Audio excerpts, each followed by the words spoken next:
And that's the addictive part about it, and that's why I say don't gamble. One, that doesn't ever happen. That's the first time that's ever happened. Two, that was the feeling. I was like, I was supposed to go home that day, and I was like, I'm just gonna go home tomorrow. Because you firmly believe, and that's the addictive part about it. I thought I was gonna win $100,000. Welcome into another episode of the Two-Man Show. George Janko has returned. We even have him up on the screen. Goodbye, Trisha, crossed out and censored. She hasn't even been on the show in over a month. Today's episode, it was really refreshing, bro. It's good to have you on. We literally covered, what's funny? We haven't hung out. So this is like literally we were just catching up. We caught up on a lot of things. We talked a lot about controversial things. I had to cut some things out. We cut out 50% of what we're gonna, well, we haven't done it yet, but you better. We talk about, guys, I'm releasing my first song since Does Your Mama Know on January 31st. So stay tuned for that. Be tuning in on my YouTube. George has been back to the vlogs. He's got a new roommate. We talk about that. I cut my tongue. He cut his tongue. I won $40,000 in Las Vegas. I had to bleep that out. And please enjoy this episode of the Two-Man Show. Because I know it bothers you. Ow. You see, you just bothered yourself. You get bothered easily when you bother yourself. Good to have you back. Hey, man. Thanks for having me back. Hey, we got the Two-Man Show thing up there. Yeah. Nice. So, Trisha hasn't been on the show for, I don't know. Hey, I did more runs than her. Yeah, a long time. She moved back to Arizona. Yeah. Let's get right into the juice, the meat of it. Oh, we're rolling? Yeah, we're rolling. Oh, shit. Yeah. All right. Yeah. Why is Trisha not living with you anymore? Back to Arizona. He's speechless. Damn, because I'm like, is this the vlog or is this real shit? Oh. No, this is real life. This is real life. Yeah. Damn, I'm gonna say it how I really feel. And I hope I don't offend her, but I really don't think I'm offending her. I think this is how I really feel, like my honest opinion. I'm not saying why did she go back to Arizona. I'm saying why did she actually go back to Arizona, not why. I'm explaining it. Like this is what I think. Okay.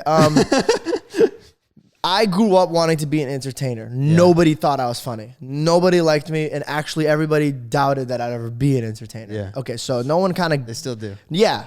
Facts. Makes me work for it. But you are funny. Thank you. I'll let you know that. Thank you. Yeah. It makes me work for it. Yeah. I feel like I'm working for it because I'm passionate about it. Trisha was a very beautiful girl growing up. Everybody was like, wow, you're beautiful. You should be a model. I think she was pushed into that dream. Yeah. Do you get what I'm saying? I feel that. She didn't wake up every single day watching runways, doing all that. I think she grew up absolutely stunning. Everybody and their mother knew about it. I mean, we brought her around. Every single guy broke their neck looking at her. Dude, it was, how many people would hit me up and be like, yo, what's the deal with Trisha? And I'm like, Trisha is the golden egg that every guy wants. They want her because she's going to be an amazing wife, amazing mom, amazing everything. Yeah. And you know what? I think her ultimate dream overall, and she's told this to me, she wants a family, a loving husband, right, kids. So, and you can't find that in LA. Yeah. So if she wants to come back and still do it, I always told her my door's always open. You're always welcome. But I think her family's opening up a business. She's getting her hands into it. How does she feel about it? She was here for what, a year? It was all love, dude. It wasn't. There was not one bit of awkwardness. But Trisha's my longest friend. Period. Does she know what she wants to do back in Arizona? Yeah. She, like I'm saying, she's getting her hands into this business. Got it. And it's in Arizona, so they're gonna start doing like drug stuff, right? Yeah, like huge. There's like a flower shop. I'm just kidding. Oh my god, can I get in trouble for that? Because it's not true. No. You want roses? Get the cocaine out. Yeah. That's cool. I mean, good for her. I haven't spoken to her honestly in a minute because I've been super busy. But who do you have living in with you? Wait, I want to say something. So on the last week's podcast, if you guys haven't listened, listen to it because we talk about my buddy Shane and how a DM basically changed his life into becoming like his job right now, just DMing me. And then ultimately that led to the job he has. A kid DM'd me after watching last week's podcast, and he was like, hey, man, I would love to shoot with you. And I was like, all right, sick. And he came and shot with me today. Talk about you, because you now have a new roommate. His name's Tony. Because of Tony, DM. You want to show your face real quick for the camera? Tony, come on, get in here. Tony's coming in, the Bassmaster Pro. That frame or this frame right over here. Put your face right over here. There's Tony. Hello. Tony sent you a DM and now he's your roommate. I posted a video because 2020. Oh, by the way, listen to this. This is cool. 2020, I started looking at things differently. Okay, why? And I needed to change myself. And I realized that last year I was trying to change things around me, and that can't work. I have to change myself. So finally, I got on my shit, and like I am literally just worried about myself. And anybody brings me some negative energy, I'm not gonna tell them to get the fuck out of my life. I'm not gonna do anything like that. I'm just not gonna listen to them. I'm really gonna be on my shit. Welcome to my life the last year, bro. Yeah. So and look how much you advanced out of that. Yeah. And mind you, I didn't have that much drama, but like I was so focused on like, okay, this is my work now. What's everybody else doing? Now I just don't give a shit. So I'm really just focused on myself. You know what I learned? This is what I learned. Working on yourself isn't selfish. No. And I think because I was too scared of just focusing on myself and not helping everybody around me, I felt like people would be mad at me. Mm-hmm. And now I'm like realizing, no, they can't be mad at me because everybody's doing that. So it's not, I'm not being selfish. I'm just working. 2020, bro. I said this today at the Beauty Lounge Med Spa. I was getting a facial. Is this a fucking brand deal? Yeah, I was at the Beauty Lounge Med Spa on Ventura. No, I was like, yeah, I'm seeing things different this year. And she goes, yeah, you're seeing things different because it's 2020. And I was 2020. Like, bro. Guess what? I have 2015 vision. Well, you just ruined the whole, like, I just built it all up and you just shit on it. Like, well, anyway, so I posted a video and I was like, guys, I got a room open. To be honest. Were you just doing it for clickbait? Be honest. I was. Because, like, let's be honest. Yes and no. Yes and no. I wanted to work with somebody. I didn't ever think I'd have the ball. You know me, bro. I don't even eat new food. Yeah. Like, I don't go to anywhere but Chili's on Balboa. And no, just kidding. I don't go to new places. Belle has to force me to do new things. I'm very to myself. But then I was like, maybe that's something bad about me. So I posted the video and I was like, okay, cool. I'll get somebody so we could work together, collab. I help them, they help me. And then I was like, but there's not you focusing on yourself. That's you helping someone else now. No, because I'm not greedy. Okay. I'm never going to ever be in my life that it's going to be only about me. Mm-hmm. Never. But before I would stop. He's sitting right there. I would stop. Yeah. As soon as he walks away, yeah, it's just fucking about me. Fuck that kid. So basically, I'm not exaggerating. I can show you. I got over like 5,000 to 7,000 people messaging me. Bro, people from France, Germany, people were making YouTube videos and sending it to me. And I got to make a compilation video about it. Dude, they were like really, really talented people. There were people that are absolutely incredibly garbage. Don't ever send your stuff like that to people. I'm not going to mention their names. Chris. No, I was kidding. No, just imagine. I know you so well. No, so there were just a bunch of people. And he hit me up. He's like, yo, he's so honest, dude. This is what really I liked it. He goes, to be honest, I don't know anything about your stuff. My friend sent me your video saying you're looking for a videographer.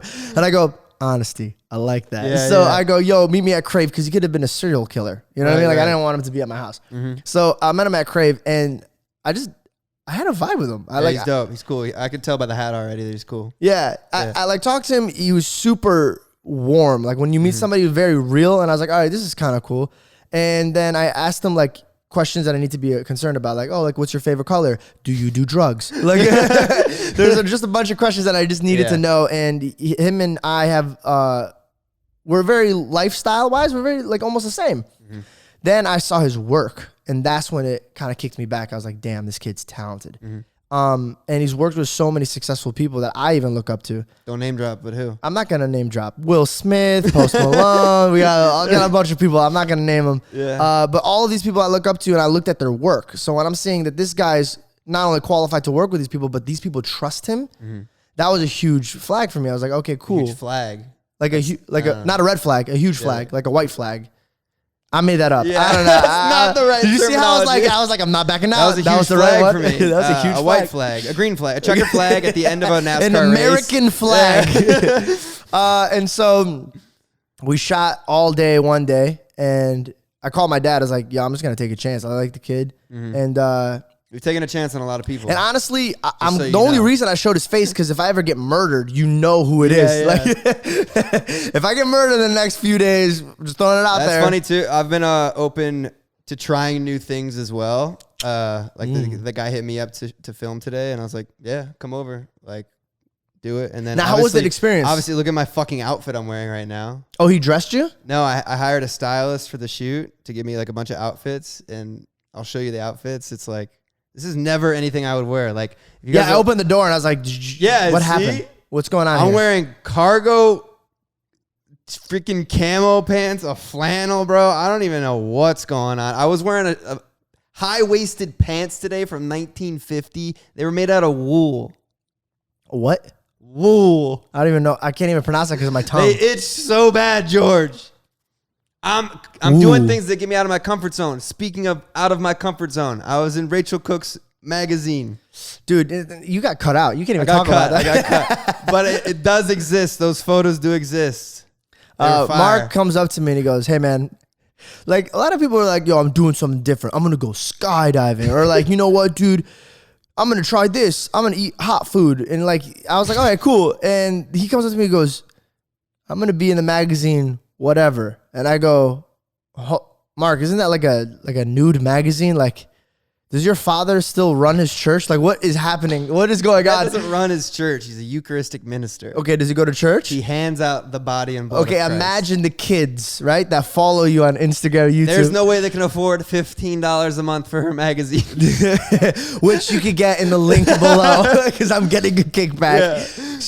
So he goes and he's like, you know what, dude? Like, we don't judge people, and I hate the fact that we are living our lives to please other people's thoughts. He's like, well, because I like her, she's my friend. I don't really judge. I think it's pretty cool. I'm gonna fucking do it. Mind you, I still haven't said a word. So he literally didn't ask me. He just told me. Did. I asked you, and you said you wouldn't do it, but you said if after you went on your rant, I was like, hey, listen, man, I wouldn't do it. Not because, like, listen. There's no judgment. It's just not my lane. Right. You know what I mean? Like, I'm not gonna be a SoundCloud rapper. Doesn't mean I judge SoundCloud rappers. It's just not my lane. So when I heard you wanted to do this, I was like, I never knew this was his lane. So he calls me and he's pissed, and I was like, oh. No. Let me preface. Okay. He wasn't pissed, but he was like, I was the reason that I did it is because one, I wanted to go outside my comfort zone. Two, she was helpful and she was there for me for my music video. Yeah. Like, and she's always there. And she's always been there when I need her, like on a podcast or whatever it may be. And three, I slammed her fingers in a door of an El Camino. My God, guys. He is not kidding. For my music video, we were like doing this makeout scene, and we got out of the car, and then I slammed the door, and she like left her hand there. And I'll show you in the BTS of the music video. I slammed 3 of her fingers in the car door. Just imagine your dad calls you and he goes, I told my dad. What did he say? I was like, yeah, I did photos for Rachel's magazine. And he didn't care. Really? Yeah. I was actually very shocked. He gave up on you. After he heard one of your songs that you're coming out with? I was like, they're not coming out. But he's like, I was like, Dad, I did it because I wanted to go outside my comfort zone. And I was kind of worried about what you would say and how you would react to it. And then I did it. And then I was like, when I was doing it, I was like, this is not bad at all. Like, this isn't as bad as I thought it was. You know why it's not that bad? And this is, like, honestly coming from my heart. Like, this is not a joke. I lied. It's a joke. Instagram's worse than her magazines, bro. Nah. You know when I knew Instagram's really bad is when I'm nervous to open up my Instagram in front of my girlfriend. Because I'm scared. First of all, you're not on the vlog, you're not on the podcast, so shush. Thank you. We have an audience member. Yeah, I don't know why she's jumping into it like she has a mic or something. Should we get her a mic? I have an No, we're good. You want a mic, Shauna? No, we don't. When we break for the advertisement, I'll get you another mic. Okay. Well, anyways, like I was saying, not because she's gonna get mad. Okay, I'll help you out there. Not that she's going to get mad. Like, she's not a jealous girl. She's never looking over my shoulder or doing this. But it's still an uncomfortable feeling when Instagram freshes the newest feed or whatever. It's just and we got so-and-so. Look, have we not gotten to the point where, like, that's Instagram? Like, it's like, all right, I open Instagram in public, and I follow those girls. Yeah, it's just... So I'm equally it's just responsible. Yeah, but you're single. Your girlfriend's not looking over your... Yeah, but I'm not following it because I'm like, yeah, I want to fuck this girl. Like, I know them. No, neither am I. They're my friends. Neither am I. But if I was... Okay, let me give you an example. The amount of times... Let me give you an example. Yeah. Yo, guys, comment down below how many times George says, let me give you an example. Take a shot. Let me set an example. Okay. At the beginning of the morning... Wait, what did I say? At the end of the day or the beginning of the day? Whatever, I don't give a fuck. I lost my train of thought. Let me set an example, you said. At what point is she going to start wondering in her subconscious if every time I open Instagram, there's something there? Because if I am very secure in the relationship, I know she wouldn't do anything stupid. But if every time I saw her on Instagram, some dude's holding his crotch so you can't see his junk. That doesn't happen. Exactly. there's so many girls that it's like at one point she's going to be like, are you only following girls like this? Are you like this? And I don't want her to have that in her same mind. So now I just like, I'm off the IG when it comes to that. And I'm starting to mute girls, by the way. To give the girls the benefit of the doubt, they do hustle, man. They post a lot more than guys post, bro. Girls, that's their job. They go and they fucking wake up and they eat ramen noodles and then they go take Instagram photos and then they go watch You on Netflix season 2 and they're like, when's season 3 coming out? Because I just finished the whole fucking season today. Don't tell me anything about it because I'm still in the middle. No, I'm saying that's hypothetical. I wolf you. That's what they do. Anybody who watches that understands that. So when they're taking photos every day, they're like, my whole feed is girls and I follow a bunch of dudes, but we just don't post. Guys don't post. You know why? Because guys and girls don't really give a shit about us posting pictures, bro. Like at all. Zero. No, I'm saying I'm not saying me and you. I'm saying guys don't post. I know, because like, when is the last time you saw a guy post something like really cool? Like for a guy to like a guy's picture, he has to be something super funny or super like crazy, like when you used to hang off balconies and shit like that. But me, doesn't that suck? Isn't that crazy? I mean, it's just the motion. Just got to go with it. Or you have to have like bling and shit. Or it has to be, what I've learned is like, I've just been more open and honest about shit. Speaking of bullying, I'm not trying to be a dick, but I said something yesterday as a joke, but then it really hit me. I think there's a scam going around because you know those anti-bullying things that they stand in front of the grocery store and like, hey, I was literally coming out of the store the other day. And this is the second time I've seen it. They're like, hey, we're taking donations to like for anti-bullying. Where the fuck is that money going? Think about it. Like, really think about it. Where's that money going? What are they giving $20 to a bully? Be like, hey, cut that out. Stop doing that. Here's $20. Or like when a kid's getting bullied and they're sad, they're like, here's $100. It's not that bad. Like, where the fuck is that money going? Are they building merch? Maybe to like a hotline, people to pay the people that are on the hotline. That's a suicide prevention hotline. And that is, it's there like, might be a bullying one. I don't know. I have to look into it. Yo, guys, I interrupt this episode of the podcast to let you know that this episode is brought to you by BetterHelp. They sponsored last week's episode, and they are back for more. Guys, if you have anyone interfering with your goals or your happiness, please access BetterHelp. They're here to assess your needs. They have licensed professional therapists. You can start communicating in under 24 hours. I have some people in my life, that I like to vent about, but not vent to, and that's where BetterHelp comes in handy. It's not a crisis line. It's not a self-help line. It's just professional counseling done securely online. There's a broad range of expertise on BetterHelp. Their network, guys, they have a bunch of counselors. It's available for everyone worldwide. You can log into your account anytime and send a message to your counselor. It's committed to facilitating great therapeutic matches, so they make it easy and free to change counselors if needed. It's more affordable than traditional offline counseling, and financial aid is available. Like I said, guys, talking to a stranger there's something oddly therapeutic about it. Just because you can be open and honest, you can say whatever you want, and then you don't feel that judgment from them. They're there to help you. BetterHelp wants you to start living a better and happier life today. Visit their website and read their testimonies that are posted daily. Visit BetterHelp.com/Two-Man Show. That's BetterHelp, HELP, and join the over 500,000 people taking charge of their mental health with the help of an experienced professional. I got 10% off for you guys, Two-Man Show listeners. 10% off for the first month at BetterHelp.com/2men. TWOMEN. Right, George? Right. Back to the pod. Mark was there when I busted my tongue open. Oh, yeah. Let's talk about how you talk like this for a whole week. I talked like this for, dude. How did you bust open your tongue? Because I said tongue. Because we were at the gym and he just comes up to me and I'm like, oh, you ready to go to Costco? You know why I couldn't open my mouth? Because there was blood pouring out of it. How did you bust it open? You were playing basketball and what happened? I was playing basketball. Some dude, like roughly 300 pounds, comes up with all of his might, like his life depended on it, hits me in the face, and I just immediately feel my sharp tooth go right into it, like dug in. It dug in. Wait, you bit your tongue? Yeah, it sliced my tongue, bro. That's weird. That's why people wear mouth guards. Did you see the video that I had? Yeah. You should play it for them so they can understand it. No, you should play it for them. But it was really bad. And the reason I was talking like this wasn't because I was being a dickhead. It's because every time I opened or bent my tongue, I could feel it tearing again. What about like eating salty foods that hurt? I couldn't eat solid foods for like 3 days. Salty foods. I couldn't eat solid food. So why would I have salt on a smoothie?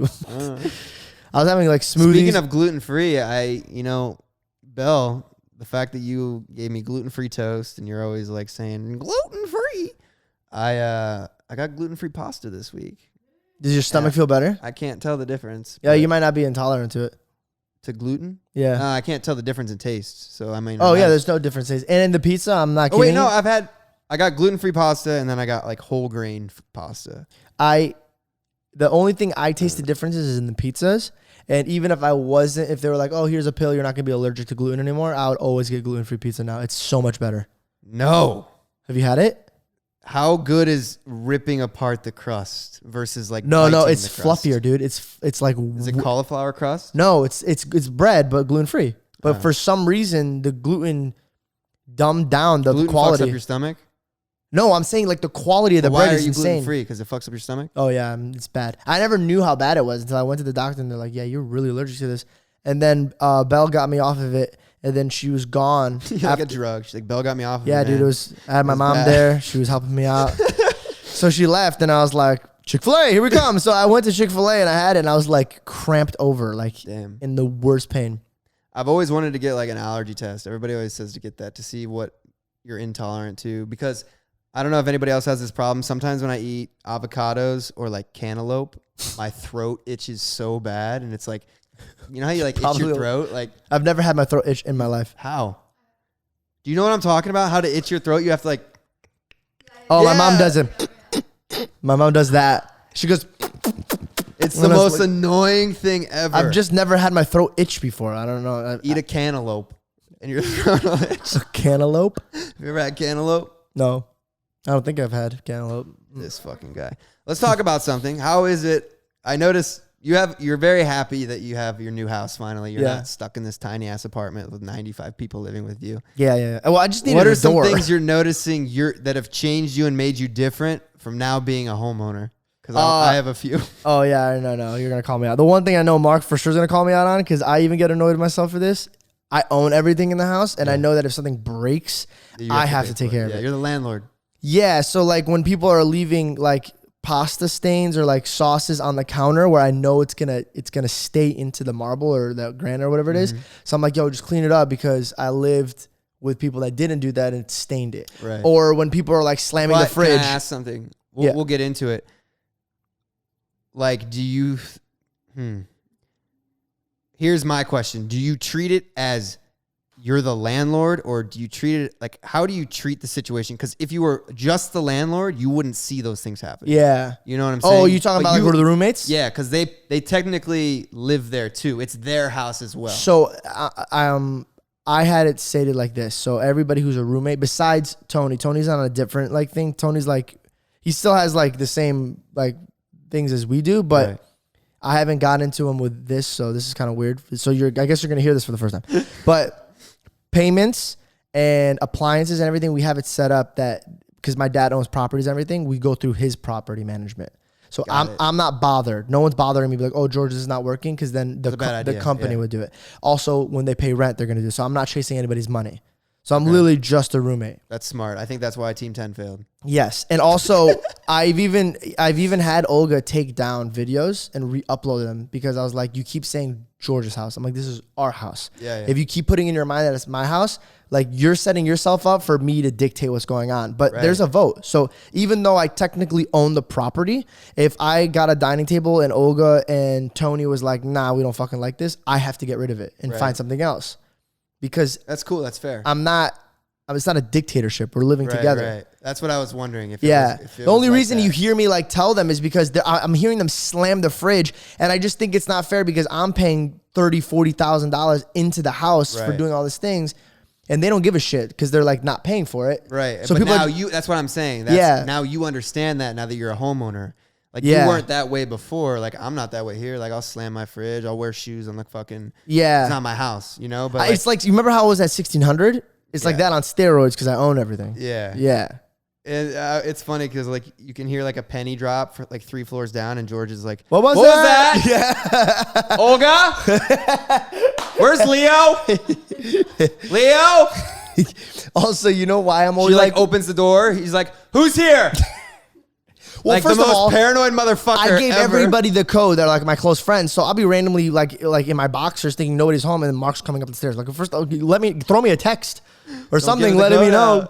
Sometimes I'm just popping in the neighborhood. And another reason why I'm like kind of like all over the place is because she even knows, and he even knows, and Olga knows that I had. Is World War III? 7. Well, that's too soon to talk about. We had 7 people working on the house today. They had to redo the roof, so they had to tear down the You've things. had more problems in this house, and you've only been in there for a month. Because the city... You blasted the water through the drywall. That was my father. His dad was hanging up a TV and hit a pipe, and the water shot through the whole thing. Dude, it almost knocked Olga off her seat. That's how powerful the water came out. The air conditioning heater wasn't working the first day we were there. You know why? Because everything's new, so it's like... And now what are the guys doing on the roof? They're repainting it. Why? I mean, so I got lucky with that. Remember I had the New Year's party? Yeah. So the champagne. So I popped champagne and I just left it there. Yeah. And I didn't know that's not a good idea. So I was like, like Drake does it, so I could do it. So I come back and it smells like trash and the dirt stained on the thing. Yeah, so I was like, fuck, I really fucked up. So my dad's like, oh, you took care of it, right? And I go, yeah, I took care of it. I hosed it down, Mark. It wasn't leaving. And I was like, I could cover this with furniture or something. I don't know. We'll figure this out before my dad beats my ass. The company calls and like, oh, by the way, we didn't paint the roof on this house and this house and this house, and we don't know if your roof's painted. Mm-hmm. And I go, it's not. They're like, oh, okay. So they send out people and that looks brand new. And I was like, oh, thank God. What a great time. Such luck out. It's my tongue. It's still new. What's been up, dude? We haven't hung out in forever. Nothing much, man. How about you? Chilling. What is this, an 8th grade text messaging conversation? Yo, actually, big news. I uploaded my song today, and I have the release date. Let me guess. First song back. January 31st. Why'd you blow it? Yeah. Guys, my new song. Should I say the name of it yet, or should I wait? I mean, no one's going to make a song drop it with the same name. My new song, I'm not going to name it yet, because I want to start the promo stuff. I still have a lot of things to do. It's coming out January 31st. Huge announcement. And it's called... First song back. My first song since Does Your Mama Know? When did I release that? December 2017, bro. Yeah, why did... Only Mark would drop music and be like, I'm going to take 3 years off. Sorry, guys. Let's just be honest. We just had to cut a bit. We had to cut some things because... Yo, you know what's been crazy? It's really funny. Let's just move on. What's been crazy? Are you putting that shit in or no? No. Okay. I've been watching because I know that I'm going to have to perform live at some point, right? Yeah. I've been watching a lot of live performances and like studying like how they control the crowd and like what they do up there on stage. Yeah. It's a fucking lot of work, bro. It's not easy to be like an artist. It is a lot of work. And I was getting anxiety thinking about it. Well, here's the thing. There's a lot of natural state that goes with it. Like you have to be naturally gifted at rocking a crowd out. Like nobody could train you to really move 1,000 people. There's no school for that. But here's my thing. I get nervous going in an audition for a movie. It's different, bro. I'm telling you. Yeah, no, for a fact. When you perform, right before you go up, you're like, oh, I gotta pee. What's going on? As soon as you touch stage, it's like gone. Yeah. Every single bit's gone. I can see that because when I used to do live TV in college, I would get so fucking nervous before the show. And then once I was on, it was like a rush. It was like exhilarating. Unless you bomb on stage, then you're like, oh, this is... I think my thing is like when I sing full voice a lot, sometimes my voice will crack and I'm just so scared that that's going to happen. It's going to. Yeah. It happens to everybody. Like the best singers in the world have that happen to them. Chris Brown has had his voice crack hundreds of times on stage. But who's ever going to be like, yeah, Chris Brown can't perform? They'd be like, what? No, he's the best performer to probably live in this generation. Right. What have you been working on? Everything. You've been crushing the vlogs. You've been posting. You've been grinding. You've been editing. I have like a few stored. I'm gonna save them for next week so we can stick to the schedule. Yeah. Okay. So the first month is gonna be Monday, Wednesday, Friday, and then one bonus one on the weekend. And Can I ask you something? Yes. Well, how are you gonna make the vlogs different than before to make them exciting and not the same thing? They're real. Okay. They're not fake anything anymore. Comedy's going in, even if it's kind of pushing the boundaries. Like I don't give a fuck. I'm not going into YouTube anymore thinking about AdSense and thinking about views. Right. I'm literally just going in there to when I was there, I had millions of people watching.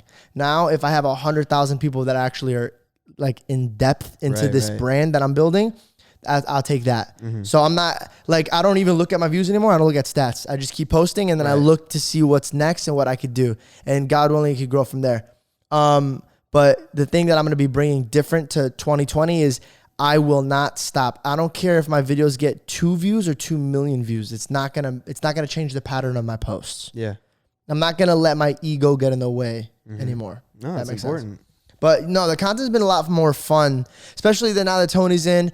We did a doc with Bear, and it just refreshing when somebody has your back. So when he has a camera and he's helping me, I'm not just by myself and trying to think of things and stuff like that. My whole thing that made me really successful, and anybody that has known me can know this, is my thoughts. I think of really cool ideas. So now that I got to a point where I'm like, okay, I could just think of things and just put it out there and see what sticks. I'm doing that with music. Like I made a music video, and I put so much time and effort into it, and it really didn't do that many views. And then the one that I did in one day and posted it up has 13 million views. So then I realized, well, it was context. Yeah, but the point behind it is nowadays anything can happen with TikTok. So as long as you just post things, and at the end of the day, if the core value of that content is good, it's gonna go as far as it was destined to be. Right. And I'm not gonna sit there counting stats and letting that dictate what I qualify me as. Like, I'm not going to look at my views getting 50,000 and be like, oh, I'm only worth 50,000 viewers. Yeah. Do you get what I'm saying? No, I've been the same way. I mean, I haven't been posting, but my mindset is to go back to like what I enjoy doing. Yeah. Like taking creative photos, not just like photos that I know are going to get likes, you know? Like I did a photo shoot today, and I was like, I want to take stuff that like composition, I was putting thought into it. Like I used to. Remember when I used to take like cool photos of people? Yeah. I'm doing that of myself. Like I'm setting up the photo, and I'm like, hey, take this for me.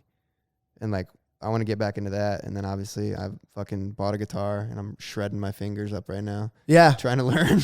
Yeah, it's hard. I just saw your guitar. It was really nice. But how's your and Belle's relationship, Belle? Oh, she has a mic now. We got Belle a mic. Yeah, I have a mic. Hi. How's everything? It's been good. Yeah? Yeah. Back to you, George. Anyways, I'm glad we mic'd her up for that. Yeah, right? She has a cue card. She's Amber alert, missing a personality over here. Wow, really? Damn, baby. You're just going to let him talk to you like that? The guy's Damn. wearing flannels and army pants. Here's something. Yes. You started a TikTok. Yeah. I made what kind of content are you creating on TikTok now? I don't know. I made it. You know why? It's because I spent too much time with Olga, and she convinced me to make a TikTok account. Olga could pursue you. She persuades people. I don't know. I spent the morning with her, and then Olga does persuade people. Yeah. She does. And when I was partying, she was like, "Come on!" Like she's like, "Take a shot." And you're like, "No." You're like, "Come on, take a shot." She's so nice about it. Huh? She's so nice about it, but she'll talk about it until you do it. So you kind of have to do it. She's like the peer pressure queen. Like after you're like, "Okay, fine, fuck." Take the shot. She's like, take another one. It's like she's trying to get you drunk to take you home or something. Yeah. Wait a second. No, you're not going out with her anymore. You're right. No. The new Bachelor season's on. You think I'll be in any drama this year? We're not talking about The Bachelor. Come on, dude. I should hang out with one of them. No. That'd be sick. No. Come on, dude. Belle, do you have anything to say about whoever's going to be on the show? No. I'm going to DM them on Instagram and say, hey, let's go to Stagecoach. Mark. I have very good friends on The Bachelor. You cut out the new season? No, but I mean in general. They're watching it. I was supposed to watch it with them the other night, but I couldn't. Didn't miss much, probably. A lot of people that don't understand the backstory of this, these jokes, I don't give a fuck about The Bachelor. Mark hooked up with a few, and Belle's friends with every single one of them that's on the show. So this is why I'm standing over here going, this is great. Nah, it's all good. It's all fun. It's all fun and games. It was fun. Until somebody follows you on a camera about your love life, and then you fall in love, and then you go to Stagecoach. But hey, real talk though, she's killing it. Yeah. Kaylin is killing it. Yeah. And they look happy. She's been traveling. Dude, you know what? I was thinking about it. I'm gonna put my hands down with this whole Bachelor thing because I really thought about it. I was like, this is stupid. But I also had the same mentality with like when people met people on Instagram or when people met somebody on Tinder and shit like that. I was like, yo, that's whack. It's stupid. I think but now I'm like, it's a lot different. I think more so now than ever, it's like about the fame. Yeah. By the way, did you see the circle thing? It's like Catfish shit. Like what? It's a reality show about human catfishes. So basically, you get to pick the person you want to be, and then you talk to the person that's in the house, but only through this fake persona that you're pretending to be. What? Yeah. It's like catfishing's, it's like really weird because like the really, really buff guy is like talking to this girl, and the girl's actually a guy, and the buff guy is actually a fat dude. So you're just talking like fake accounts? You lost me at the beginning of that. Comment down below if you understand what I'm talking about. I'm trying to search through my notes here to see what. Yo! You want to talk about Vegas? I was just going to say that. Guys, I went to Vegas sober for the very first time. I didn't drink anything. Every time I go to Vegas, I end up drinking too much and gambling and losing money. Can I prep this before, and just so people understand? He's one step away from them picking him up at the airport with a limo. He gets free rooms. Last time he went there, like, you paid for food. Why? We pay for your food. Like, that's how much he goes to like the casinos and drop stacks. Here's why. Don't gamble. Let me just preface this. Do not gamble. I don't gamble. It is bad. Sinner boy. It's very, very bad. It's an addictive thing for sure. He went back the next week, by the way. Just throwing another. Okay. You're like cutting. I'm calling you out. That's why I'm saying don't do it. This doesn't happen often. So I went to Vegas sober, and I don't even know where to start. I do. I can start with the video that you sent me. Okay, He sent me $4,000. He goes, starting up with this. And I go, good luck, don't lose it. And he goes, won't. He's like, see you soon. And then like 10 hours later, we talk again and tell him what happened. So I sent you a video of 20,000. And I was like, did you win this? And he goes, it's still not done or some shit like that. I go, Mark, stop it. So guys, do you have any idea $20,000 up? And I'm thinking he's drunk because I forgot you went on a sober thing. I was like, oh my God, he's going to lose this. He's going to hate me because he's like, why didn't you talk me out of this? But I wanted to see what happened, so I didn't say anything. So that was the first night I won $3,000, and I had a whole nother day there. So I get there, and then I send you a video of 20,000. So I started at 8 a.m. the next day. I went to bed at 3 a.m. Yeah. Keep this in mind. Wake up at 8 a.m. I'm grinding at the tables from like 8 to like maybe like 4 is when I sent you the 20,000. So from 8 a.m. to 4 p.m. I made $20,000. And then I took a break. I went and ate dinner, and then I went back to the tables till like 3 in the morning again. Guys, I won $40,000 in Vegas. Guys, 40. That's a Prius. He came home with a Prius, brand new 2020 Prius. How insane is that? What I want to know is this. I'm not a gambler, so I've never really put myself in this situation. But when you're losing, it's a bad feeling. But when you're up and you're really up, like when you hit 10,000, you were probably gassed. When you hit 20,000, you're like, oh shit, shit's popping. But when you got to like 30 something thousand, were you like seconds away being like, yo, I'm staying. I'm not leaving. Sweating. Yeah. You know, and that's the addictive part about it, and that's why I say don't gamble. One, that doesn't ever fucking happen. That's the first time that's ever happened. Two, that was the feeling. I was like, I was supposed to go home that day, and I was like, I'm just gonna go home tomorrow. Because you firmly believe, and that's the addictive part about it. I thought I was gonna win $100,000, and then who knows? When I got to 100,000, I would have been like, fuck it, I'm going for 150, bro. You're like all black. You're like, yeah. But that's the addictive part about it. Thankfully, I went home because I would have. You know what? I would have stayed if I didn't have to come home for George's surprise birthday. So you're welcome. You guys saved probably all of that money because I would have fucking blown it. Damn. Or you could have won 100,000. But anyways, then I was so stoked. I went back the next week and I lost. Like, how much did you lose? You did? Like 10 grand. You lost 10 grand? Did? Yeah, so I'm up 30,000. Okay. I didn't know you lost $10,000. How much did you lost you a start Toyota with? Corolla? How much did I start with? 10 grand. Okay. So he just goes 10 on black. Fuck. Yeah, David Dobrik does that shit. Dude, that is insane. Every time he's won. It's either really, really fake or he's the luckiest guy on the planet. Yeah, that's insane. Which is kind of like, it could go both More ways. of the story is don't gamble, and if you do win, put it in your pocket. But dude, when I was back there weekend too. Oh, first weekend, by the way, I was there. All the Cowboys were there. Ezekiel Elliott, Dak Prescott, all these other guys that were there. After the were they season sweating or were they kind of And casual? while they were in the casino, their coach got fired. Like it was on the TV. Jason Garrett is no longer the head coach of the Cowboys, and they're all sitting in there like playing blackjack and shit. Then they didn't care? I don't know. I mean, I'm sure they did, but I don't know. Dude, I was there. So then I went back the next week. I was watching this guy in the corner, and I was playing at that table, and I took a break, and I came back, and I was like, mind if I play? And he's like, yeah, sure. Take a seat. The table minimum for the table, like they upped it because he was playing. It was $1,000 a hand. Like you had to bet $1,000 every hand to play there. I looked in front of him. Dude had like $450,000 in chips. I was like, that's fucking crazy. And then I went to another table and I was asking the lady, like, yeah, he's a big baller. Like he comes here with that kind of money all the time. Here's a question. If you have that much money, why the fuck are you gambling? Right. Because, bro, real estate. Real rich people gamble because the rush. Because think about it, like we're like when we do a brand deal, we're like, oh, blah, blah, blah, blah. But if you have all the money in the world, you're like, well, maybe I could lose it. Or maybe I could gain it back, or maybe I could get even more. Yeah. Dude, there was But is it greed, do you think, or is it competitiveness, or is it like, is it the same thing? I'm like, why am I gambling? Let's really break it down. You shouldn't gamble to make money. I think I'm doing it for entertainment. Do you think they're doing it for entertainment as well? Yeah, I think for them it's a really expensive game. Right. It's a game. They're playing a game, and there's stakes to it, so it like makes them feel some type of way. Also, it's relative, bro. If that guy's a billionaire, to him, that's what you were. That's what they were saying. They're like, dude, everything that you see here is relative. Like, you see him with $500,000 in front of him, like he's probably worth, tens of millions of dollars. Hopefully. Yeah. No, for sure. I'll never forget. I was watching. I wasn't even playing. I was far out. I was watching, and some dude was biting his lip.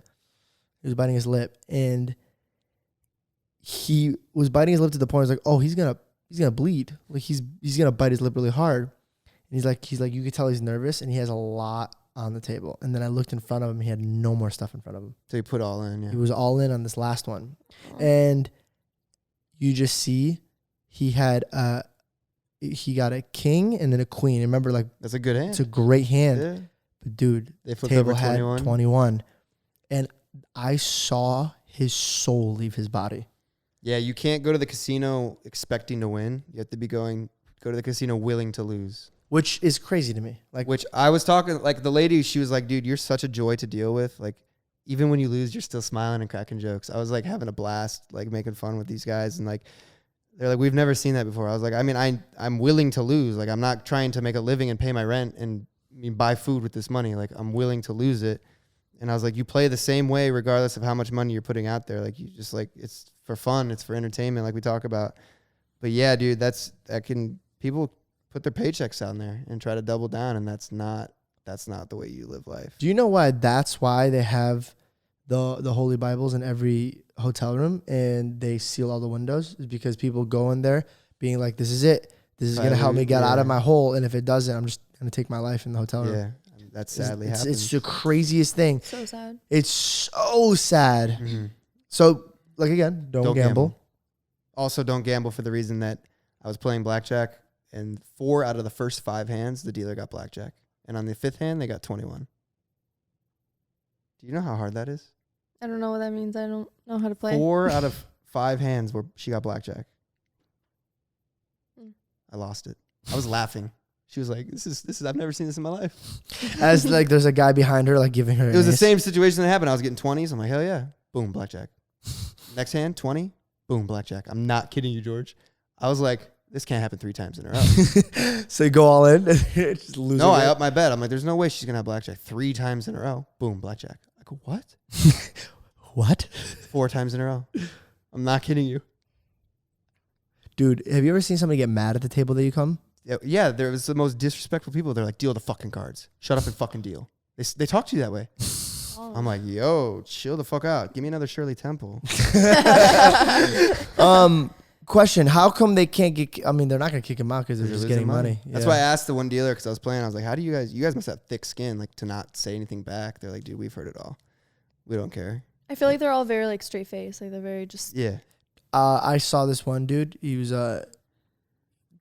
saying racial things to the dealer. Like, dude, I wasn't even playing. I was just walking by and I stopped just to see if the guy was going to punch him in the face. And the guy was smiling. He didn't say anything. And he goes, all right, I'm out of here. He goes, later, Rick. He goes, and he gives him a kiss and he slides him like $2,000 as a tip. And he throws like $100 at the waitress after he's already been giving her money. Just disrespectfully? Like throws it. Yeah, like literally like threw it. Kind of like he tried to like put it in between her boobs, but she wouldn't let it. And then he kind of just tossed it. And he walked away and asked the guys, like, "Yo, what's the deal with that? How come you guys don't kick it out?" He goes, "Well, one, we get money because he comes all the time and he drops a lot of money. He goes, two, we kind of deal with it because he is an asshole." He goes, "But dude, he loads us up with money. Like he tips us like this all the time.